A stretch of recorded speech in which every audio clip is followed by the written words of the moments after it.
प्यारे बच्चों, सुप्रभात। मैं अपने पिछले लेक्चर में आपको ये बता रहा था, that is in my 6th lecture,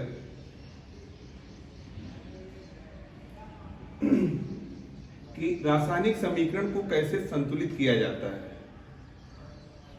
हमने उस पर आपको होमवर्क भी दिया था, आपने किया भी होगा। आज हम आपको रासायनिक समीकरण को अधिक सूचनाप्रद बनाना, इसके बारे में बताएंगे कि रासायनिक समीकरण को कैसे अधिक सूचनाप्रद बनाया जा सकता है, उसमें किस प्रकार से ज्यादा बातों को समाहित किया जा सकता है। ठीक है,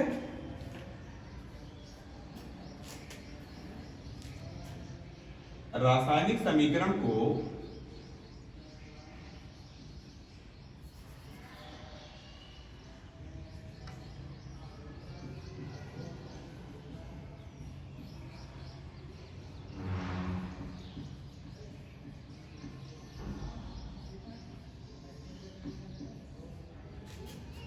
निम्नलिखित ढंग से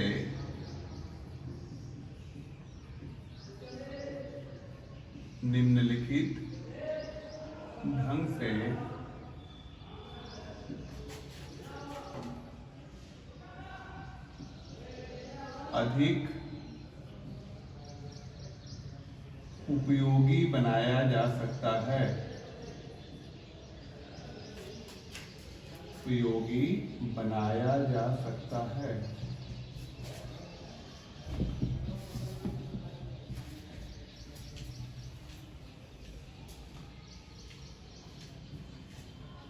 देखिए क्या क्या पॉइंट्स हो सकते हैं। पहला पॉइंट, अभिकारक या अभिकारकों एवं उत्पादों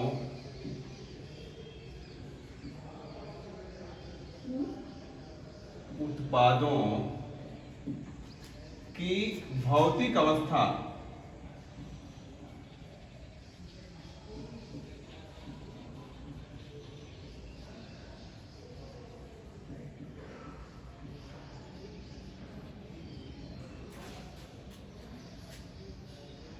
भौतिक अवस्थाओं को संकेतों द्वारा लिख करके या संकेतों द्वारा प्रदर्शित करना, प्रदर्शित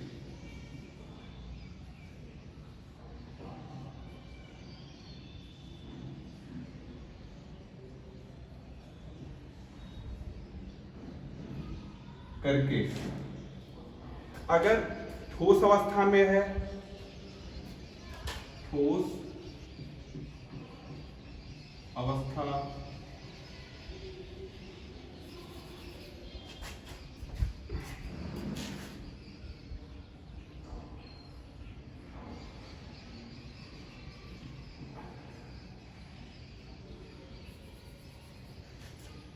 देखिए, इसके लिए हम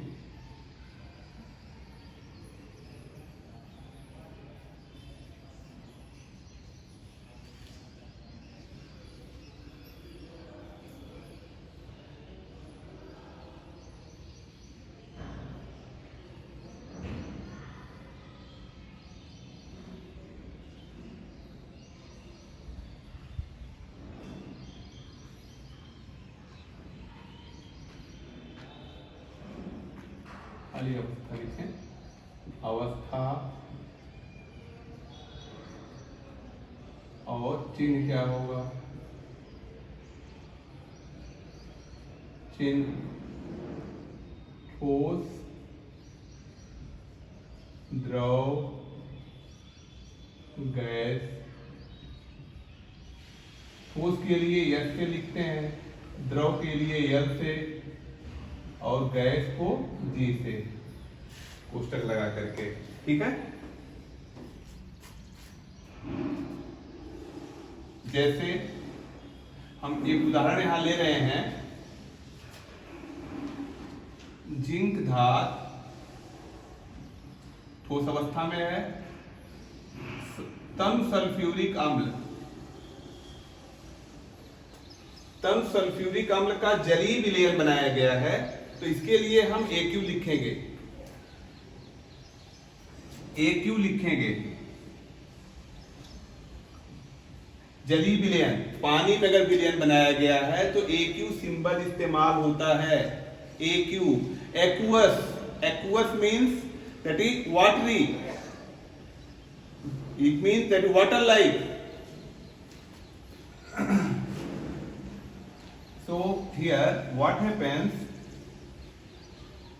zinc sulfate means यहाँ क्या हो जाएगा इस पर, तब जो उत्पाद बनता है जिंक सल्फेट, इसकी अवस्था क्या होती है, एक्वस होती है, प्लस हाइड्रोजन गैस। ठीक है, देखिए ये चीज आपको जब बात बात पढ़ेंगे, उदाहरण ऐसे दिए जाएंगे, बताए जाएंगे, तो आपको फिर आने लगेगा। लेकिन जो भी बताया जा रहा है आप क्लियर करते हुए चलिए।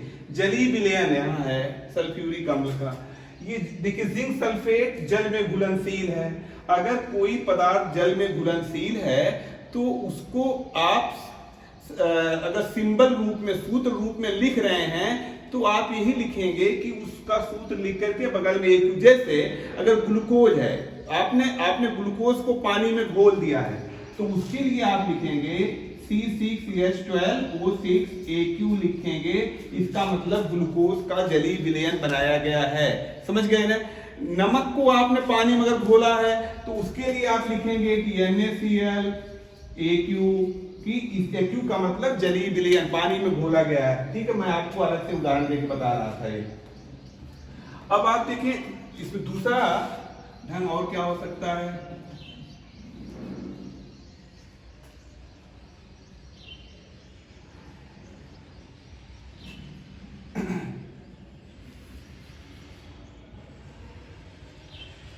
अभिक्रिया में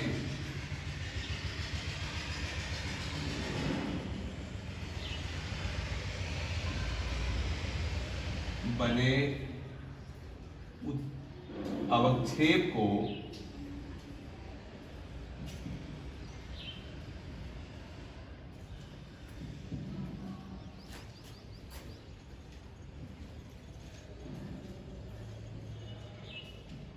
डाउनवर्ड एरो, नीचे की तरफ तीर लगा करके दिखाया जा सकता है, या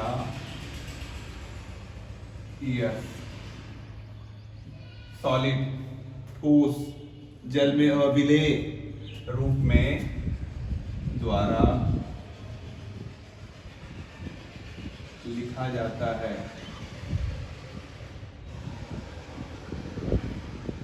क्या द्वारा प्रदर्शित किया जाता है, प्रदर्शित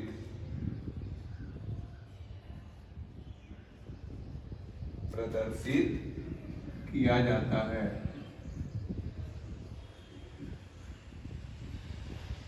या प्रदर्शित करके भी कर सकते हैं।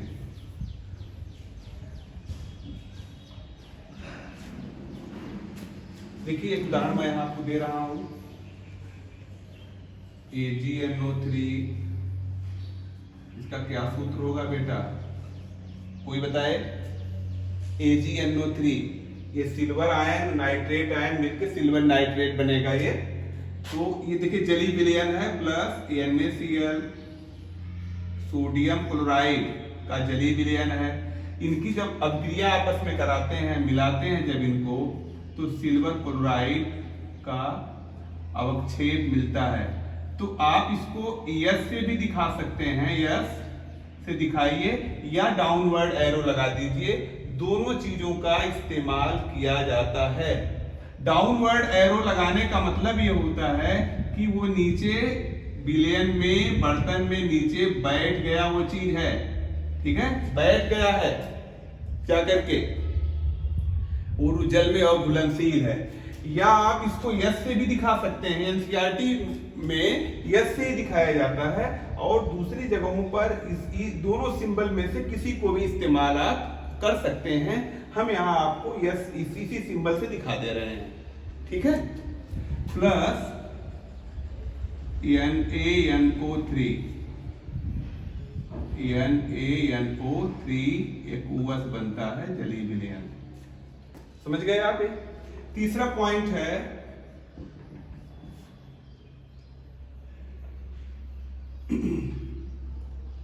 ऊष्माक्षेपी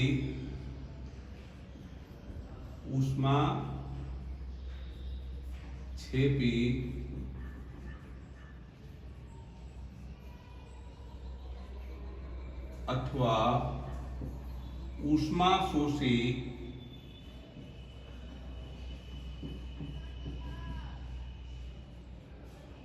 अभिक्रियाओं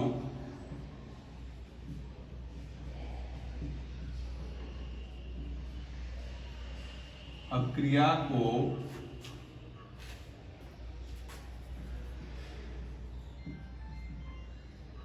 में उत्पाद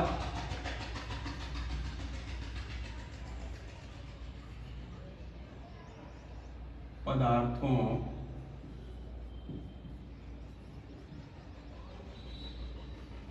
की तरफ प्लस डेल्टा एच या माइनस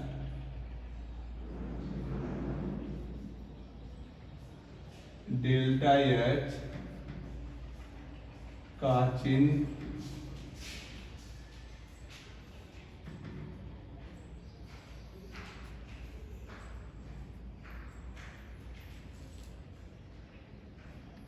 लगाते हैं।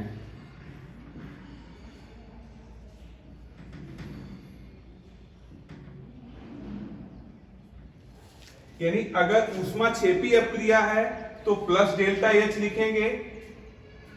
ऊष्माक्षेपी अपक्रिया अगर है, ऊष्माक्षेपी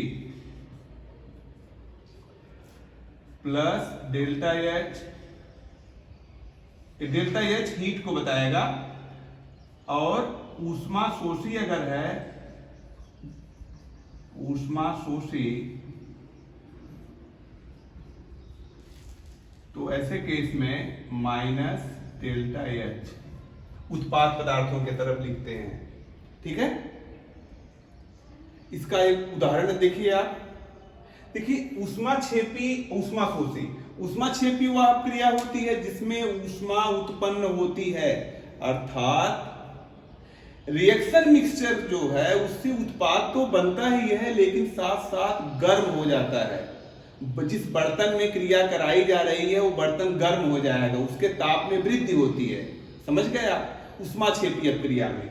ऊष्माशोषी अपक्रिया में वह अभिकारक मिश्रण जो है हमारे वातावरण से ऊष्मा ले सकता है अथवा हमें उसे एक्स्ट्रा हीट देनी पड़ती है, उसको गर्म करना पड़ता है, तब वो अपक्रिया हो सकती है। तो ये ऊष्माशोषी अपक्रिया होगी।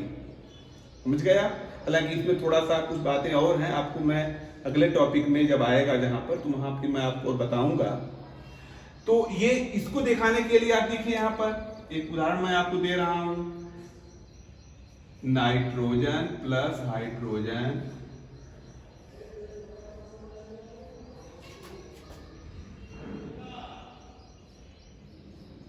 या दूसरा उदाहरण एक ले लूं और आसान सा, कैल्शियम ऑक्साइड प्लस वाटर, पानी, इनकी अपक्रिया से क्या बनता है?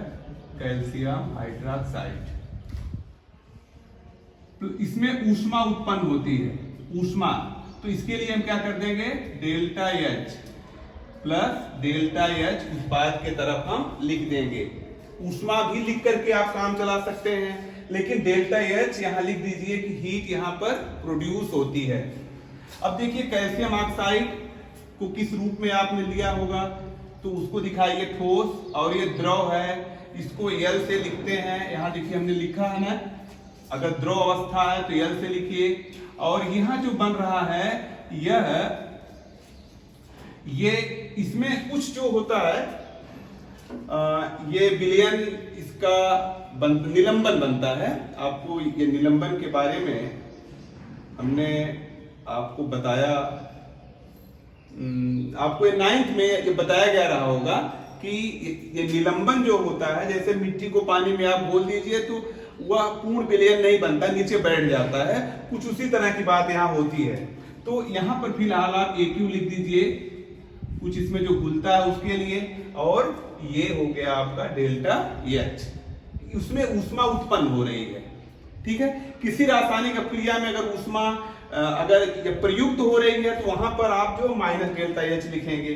जैसे एक उदाहरण मैं दे रहा हूं, N2 प्लस O2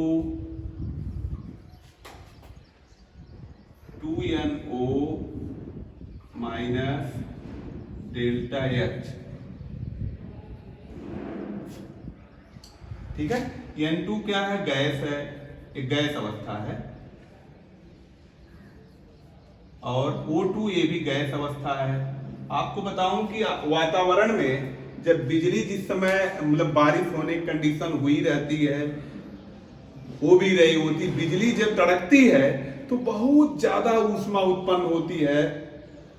उस अत्यधिक ऊष्मा के उपस्थित में वायु की ऑक्सीजन और नाइट्रोजन अपक्रिया करके नाइट्रोजन मोनोऑक्साइड बनाती हैं।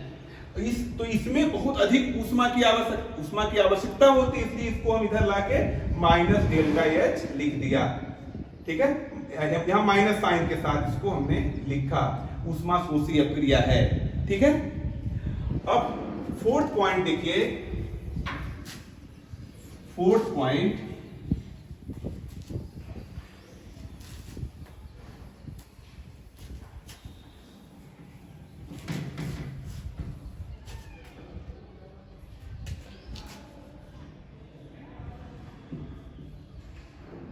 जहां संभव हो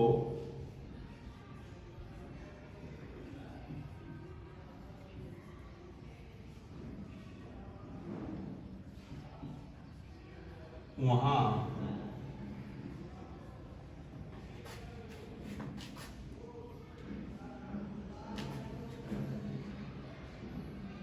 अभिक्रिया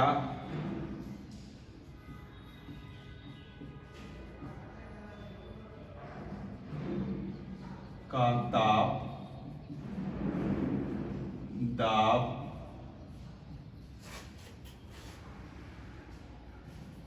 ताप एवं दाब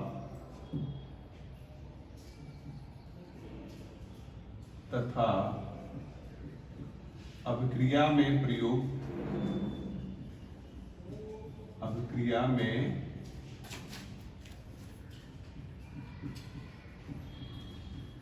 प्रयुक्त उत्प्रेरक आदि को तीर चिन्ह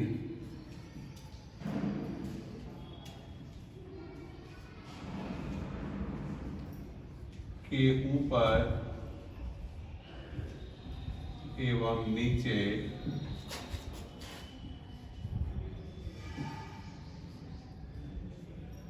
लिखा जाता है।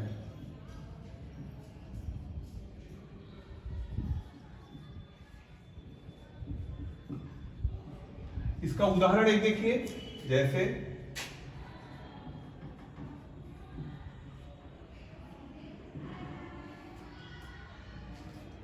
नाइट्रोजन प्लस हाइड्रोजन गैस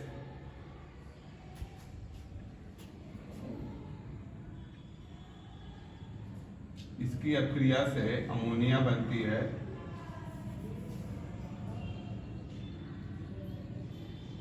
वास्तव में अपक्रिया ये उत्क्रमणीय होती है। यहां ताप कितना है, या ये कहीं डायरेक्शन में दिखाएं, उत्क्रमणीय होना दिखा करके।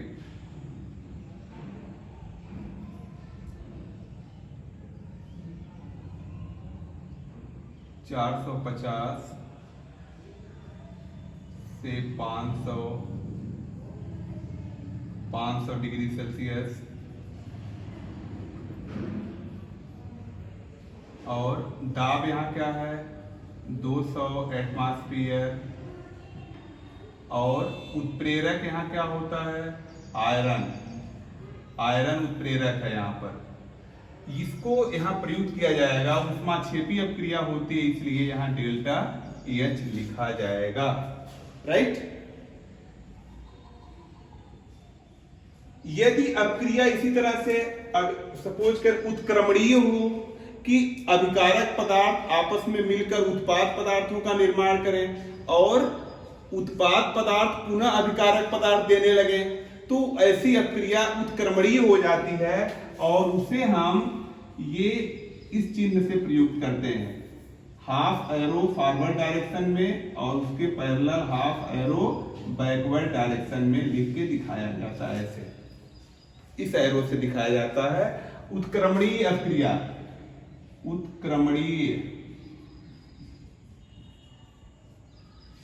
उत्क्रमणीय अभिक्रिया के लिए इसको दिखाते हैं। ठीक है, तो इसको भी यूज किया जाता है।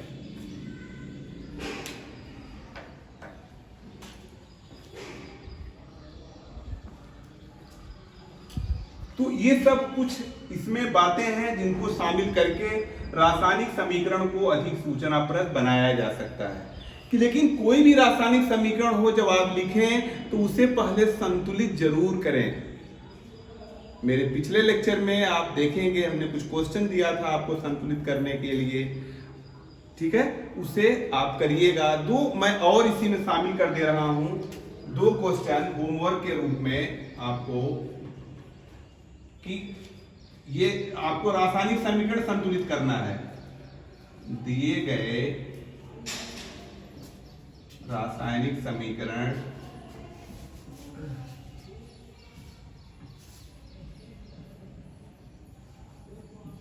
को संतुलित करें।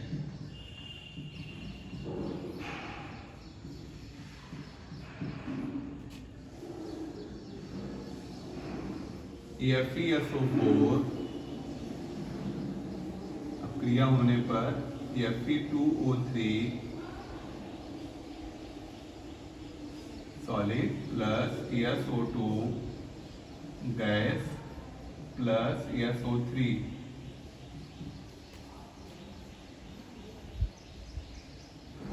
PbNO3 होल ट्वाइस हीट करने पर PbO plus NO2 plus O2।